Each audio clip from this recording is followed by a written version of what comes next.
আজকে চামড়া শিল্পকে ধ্বংস করা হচ্ছে। কি জন্য?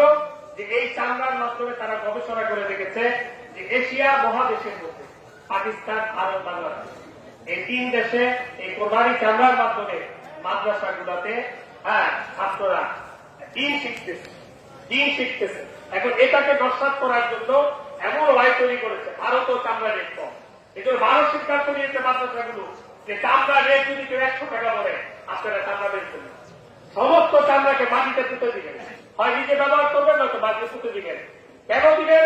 কারণ ওই যারা এই চক্রান্ত করেছে তারা 1 বছর করে দেখছে যে আর র মেটেরিয়াল পাওয়া যাচ্ছে না, চামড়া জাত যে দ্রব্যগুলো এগুলো উৎপাদন করার জন্য আর কাঁচামাল পাওয়া যাচ্ছে না। তখন তারা বাধ্য হয়ে পরবর্তী বছরে কমসে কম একটা চামড়া 2000 টাকা করে তারা কিনবে।